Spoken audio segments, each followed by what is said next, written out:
Fala pessoal, beleza?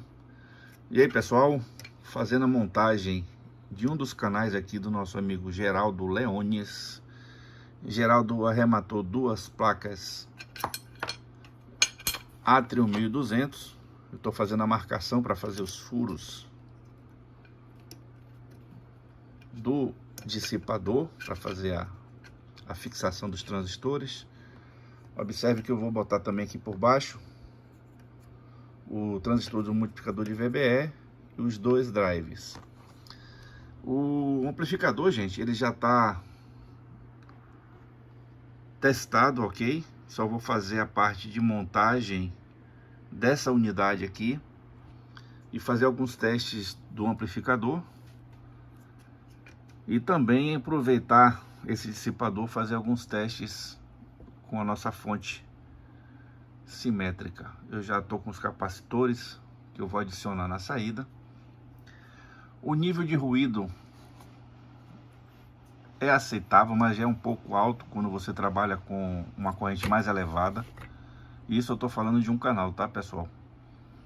Então, o que eu percebo na fonte chaveada? É uma solução que eu não considero boa. Eu prefiro utilizar transformadores toroidais, porque eu tenho uma qualidade de energia melhor e eu tenho como ter uma proteção mais eficiente em relação à energia que está sendo colocado no amplificador. Por se tratar de um transformador de força, trabalha com frequências baixas, 60 Hz ou 50, a depender do país que você esteja. Então essa frequência ela não gera perturbações nos amplificadores. Os retificadores, por sua vez, têm uma frequência um pouco mais alta, principalmente se utilizar ponte retificador onde onda completa, você tem a frequência duplicada, 120 Hz. Mas também eu tenho filtros que eu posso colocar que podem segurar um pouco a radiofrequência. Ou seja, a fonte de alimentação linear, ela também está suscetível a ruídos, principalmente ruídos de alta frequência. Então, esses filtros são adicionados na fonte. Deixa eu pegar uma fonte para mostrar para vocês. Então esse circuito aqui, gente, é um filtro, e esse filtro retira alta frequência da rede que alimenta. Então ele vem, antes de ir para a ponte retificadora, ele pega o sinal, né, do transformador, a saída do sinal, ele passa por ele. Aqui um filtro pi, tem os capacitores ali que fazem a parte de filtragem do filtro pi. Esse resistor aqui é para fazer descarga do banco de baterias. Ele é ligado no polo positivo e negativo para o GND. Outro aspecto também é que a ponte retificadora, se não tivesse esses filtros, o ruído de alta frequência poderia modular na baixa frequência e com isso o sinal ser passado para frente. Então entra um ruído de intermodulação, né, no sistema através da fonte de alimentação. Então o macete que eu uso para cancelar esse ruído é você ter filtragem de capacitores, mais de dois, né, que é um para cada polo, ter mais de um capacitor em cada polo para você diminuir a ASR do capacitor e do circuito também, e ter na saída o nosso terra estrela, porque também vem ruído por terra estrela. O transformador, gente, toroidal, ele tem um maior aproveitamento do que o núcleo EI. Então você tem que ter cuidado quando você for trabalhar com transformadores de núcleo IE, e sempre trabalhar ele, se foram dois, trabalhar invertido, ok? Para evitar que um induza o outro e possa ter o cancelamento também do campo, reduzindo a eficiência do transformador. Já o transformador toroidal, que é um transformador melhorado aí, porque é uma toroide, né? Então você tem o campo eletromagnético praticamente no interior do núcleo, né? Mas é um transformador, gente, que ele tem uma certa robustez em relação à fonte chaveada. Tem a proteção galvânica e, a depender do coeficiente K do transformador, você tem bloqueios de harmônicos. Isso é uma técnica utilizada também em no-breaks e estabilizadores de tensão. O que acontece? Se você trabalha com seu núcleo no limite, qualquer corrente excessiva vai ser processada pelo transformador, né? E vai ser tratado como calor, ou seja, essa energia que vai a mais aí no transformador toroidal, ou núcleo aí também, ele vai ser dispersado através do calor. Então, como a toroide ele tem uma dissipação boa de calor, porque ele provoca um anel de energia, propriamente dito, e com isso você tem uma dissipação melhor do calor e uma aproveitação do campo magnético do transformador. Então, para amplificadores de alto rendimento, eu sempre digo, transformador toroidal ele é melhor, inclusive até para evitar ruídos no próprio amplificador. Efetivamente, o núcleo A, né, que é o quadradão, é utilizado, mas eu sempre indico utilizar um transformador para cada amplificador. E você ter que ter uma blindagem um pouco melhor do que o toroidal, e com toda certeza o projeto ele sai mais robusto, né, devido à massa do transformador. Então você tem uma dispersão de energia maior também, tanto no toroidal como no núcleo A. Mas no caso da fonte chaveada você tem esses probleminhas, porque toda a energia que ele recebe aí de um harmônico da rede elétrica, né, é convertida aqui para o capacitor. Então o capacitor de entrada ele vai tender a inchar, porque vai romper o dielétrico dele, né? Então ele vai inchar e vai estourar. Então normalmente é isso que acontece com fontes chaveadas.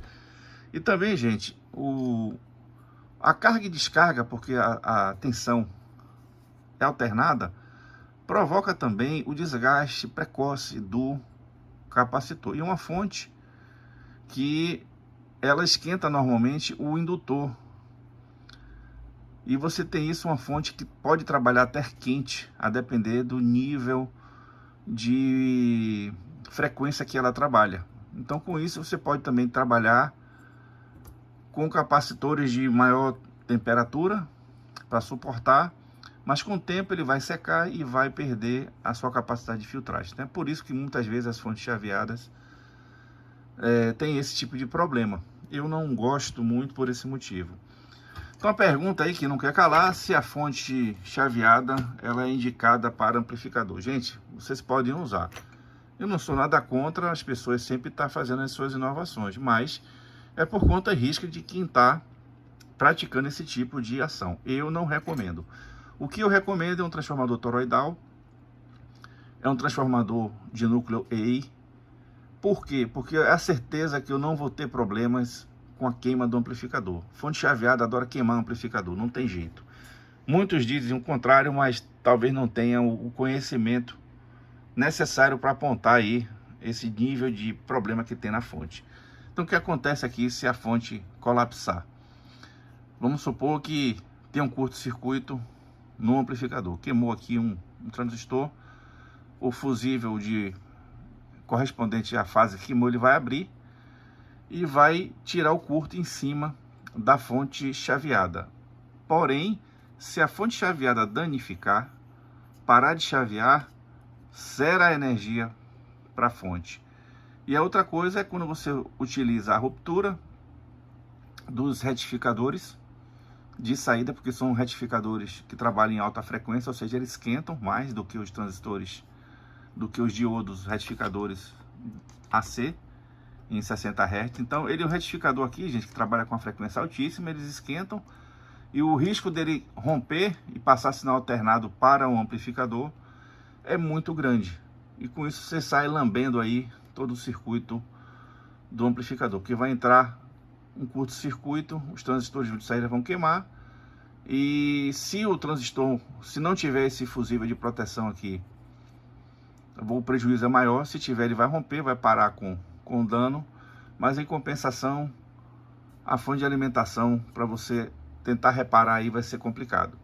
Primeiro que os componentes são difíceis de ser encontrados. Quando você acha, também tem um problema da falsificação, que é muito grande.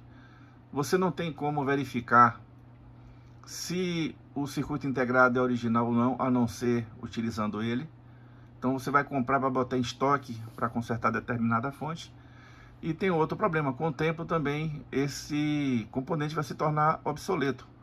Só para você ter ideia, tem um circuito de fonte chaveada aqui que não é mais utilizado devido à tecnologia, ou seja, as frequências aumentaram, a configuração aumentou, melhorou, entre aspas. Então o que acontece?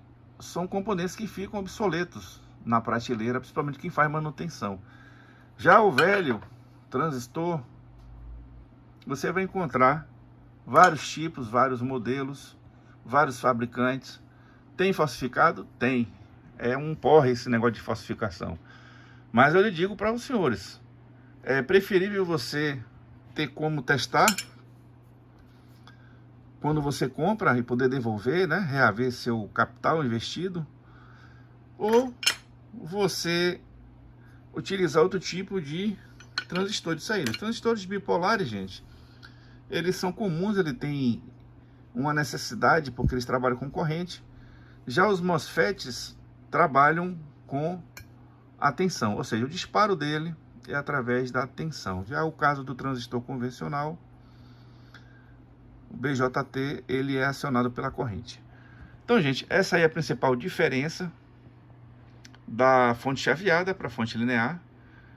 A fonte linear tem suas desvantagens, porque realmente precisa consumir mais para fornecer mais energia, ou seja, de 100% que ela consegue colocar para fora, né? Fora o consumo da própria fonte, você no amplificador de classe AB, você só recupera até 60% se o amplificador for bom. Já nos amplificadores de classe D, eles têm um aproveitamento energético bem melhor do que o classe AB, só que peca pela qualidade. Quem compra um som para ouvir qualidade, não vai querer um amplificador classe D, nem, né? Então o que acontece? Você fica refém da tecnologia, e com isso você tem um problema de conformidade, ou seja, se você compra o equipamento para seu uso, praticamente com o tempo você vai ter que substituí-lo. A pergunta que não quer calar: o amplificador classe D tem futuro? Como eu sempre digo, o amplificador classe D tem sua finalidade. Então não é uma questão de que ele vai tomar lugar do AB, que não vai. Então aquelas pessoas doentes da cabeça acham que o amplificador D vai tomar lugar do classe AB, não vai. Você pode ter tipos de finalidades distintas. Exemplo, quero usar um amplificador para sonorizar um ambiente onde eu tenho um módulo portátil. O classe D atende perfeitamente. Mas se esse cara quiser qualidade, ele vai ter que ter um amplificador de classe AB. Não tem jeito. Vai ter que arcar com os custos de ter um amplificador de classe AB. Não existe almoço grátis, gente. Bote isso na cabeça de vocês. Tudo tem seu preço, tudo tem o seu consumo.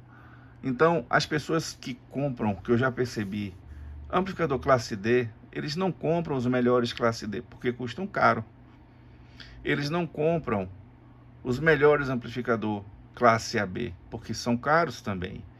Ele compra o que agrada o bolso deles. E eu digo para vocês, essas pessoas têm razão. Eu não posso comprar uma coisa que eu não tenha capital para poder investir. Então, tudo que se torna intangível é sinal que a gente ainda não se preparou para aquele momento de adquirir o produto correto. Então, ao longo do tempo, a gente vem se deparando com uma política econômica bastante corrosiva. Nós, principalmente, vimos concorrência desleal com o pessoal de fora. Eu não vou citar o nome do país que faz isso, mas o que a gente observa é o seguinte: qualidade zero na maioria dos produtos que é vendido lá no AliExpress. O que eu digo, gente, é qualidade. Você compra componentes bons no AliExpress? Compra. No Alibaba? Compra. Assim como você vai comprar componentes eletrônicos em outras lojas que têm qualidade no seu processo de venda. Aí você pergunta, onde são fabricados componentes eletrônicos? Fabricado na China, fabricado em Taiwan, que isso é um dos motivos também que a China está brigando com Taiwan, quer tomar Taiwan. Então existem momentos políticos, momentos econômicos que interferem diretamente na qualidade do áudio. Pois é, pessoal. Então, o que eu sempre digo, você vai lá no AliExpress, tem aqueles amplificadores de classe D baratinho que você compra, mas a qualidade não é boa, porque ele não teve o processo correto de fabricação, utilizou refúgio de componente, utilizou padrões de fabricações que não atendiam a característica do projeto. Então, uma infinidade de obstáculos para ele se tornar um amplificador vendável e de qualidade, uma coisa atrelada à outra. Então, o que eu observo que os amplificadores também de classe AB são vendidos no AliExpress, né, na China, e tem saída. Agora, não me pergunte a qualidade. Eu comprei 2 aqui uma vez para testar. A configuração, a topologia dele é ok, só que a qualidade dos componentes não são boas. O padrão de montagem é um padrão rudimentar, ele não é feito para você dar pau nele, ele tem um tempo de vida útil, principalmente na qualidade dos componentes em si. Então, gente, não existe almoço grátis. Tudo na vida que custa um valor expressivo tem um trabalho feito, executado, como também tem gente que explora esse tipo de situação. Então, o pessoal sempre me diz, Luiz, o amplificador está um pouco alto. Gente, não é a gente que está ganhando pouco, não tem jeito. Nossa política financeira é muito ruim. Estava melhorando, mas parece que vai degringolar de vez. Então não esperem boa coisa daqui para frente, que não vem. Ok? Vamos pairar aí mais ou menos uns 4 anos aí sem essa política estar atendendo. E o intuito desse vídeo é justamente explicar essa situação para vocês. Então, nossa fonte de alimentação é uma fonte que funciona, dá mais ou menos 80 volts, mas não é uma fonte confiável. Eu não confio nessa fonte. Não usaria para instalar no amplificador de ninguém e nem indico essa fonte. As pessoas até já me pediram o endereço do AliExpress querendo comprar, mas eu digo para vocês, gente, é complicado isso.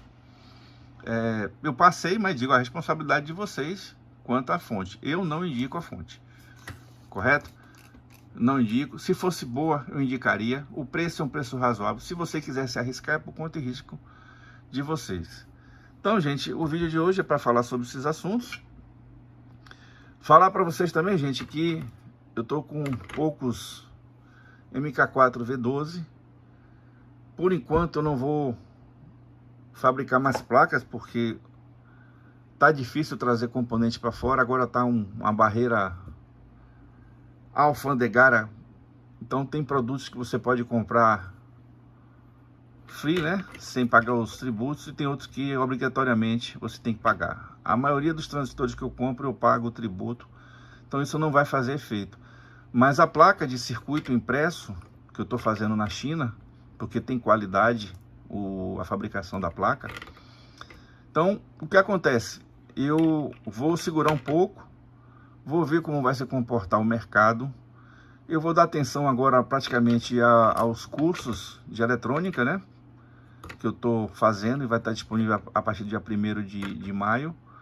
Vou estar dando atenção também ao meu gabinete, que eu estou tentando ver se monta esse amplificador, de forma que a pessoa compre já o produto finalizado, sem precisar estar fazendo ligações e montando placa e dissipador.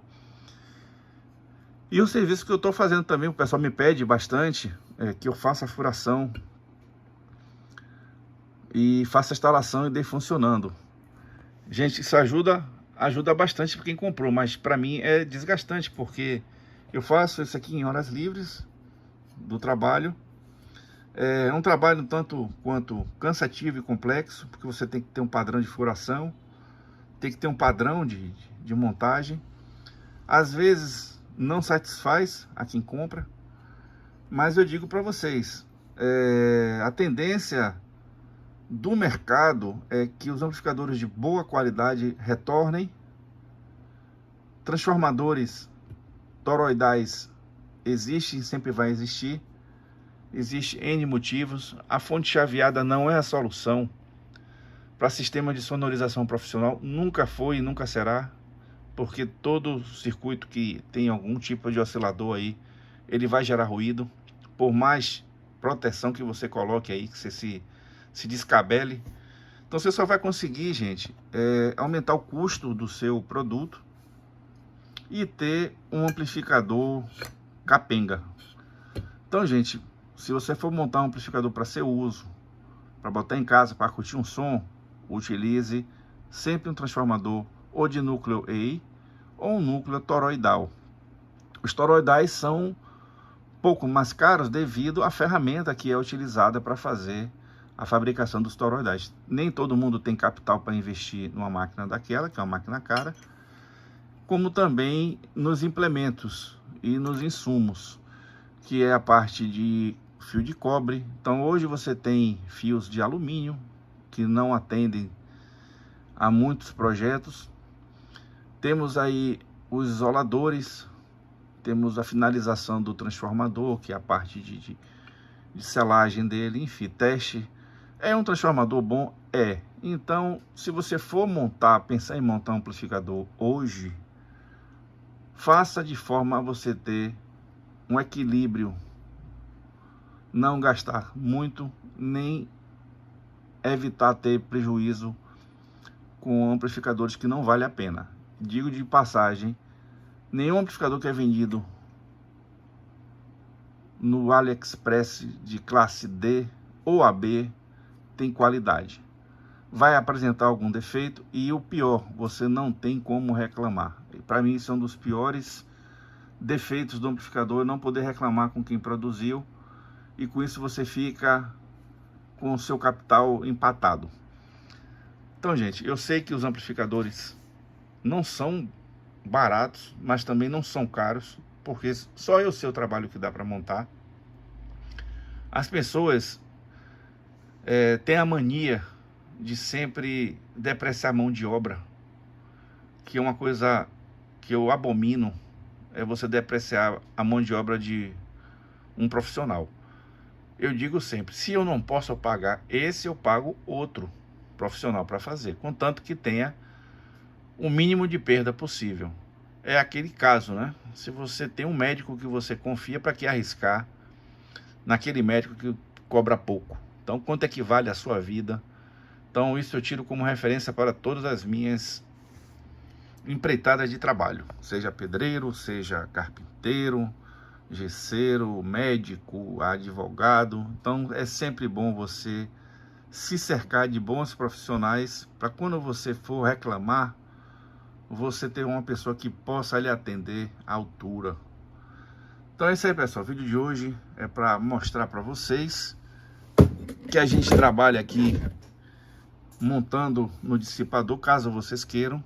É um tempo que eu dedico até para esfriar a cabeça, né? Fazer esse tipo de atividade. Mas eu não tenho muito tempo e é um trabalho que demora um pouco para sair. Então, se você quiser, eu faço essa montagem para você. Agora vai custar uns dias a mais aí, tá certo, gente? É só pedir um orçamento que eu passo para vocês sem nenhum tipo de problema.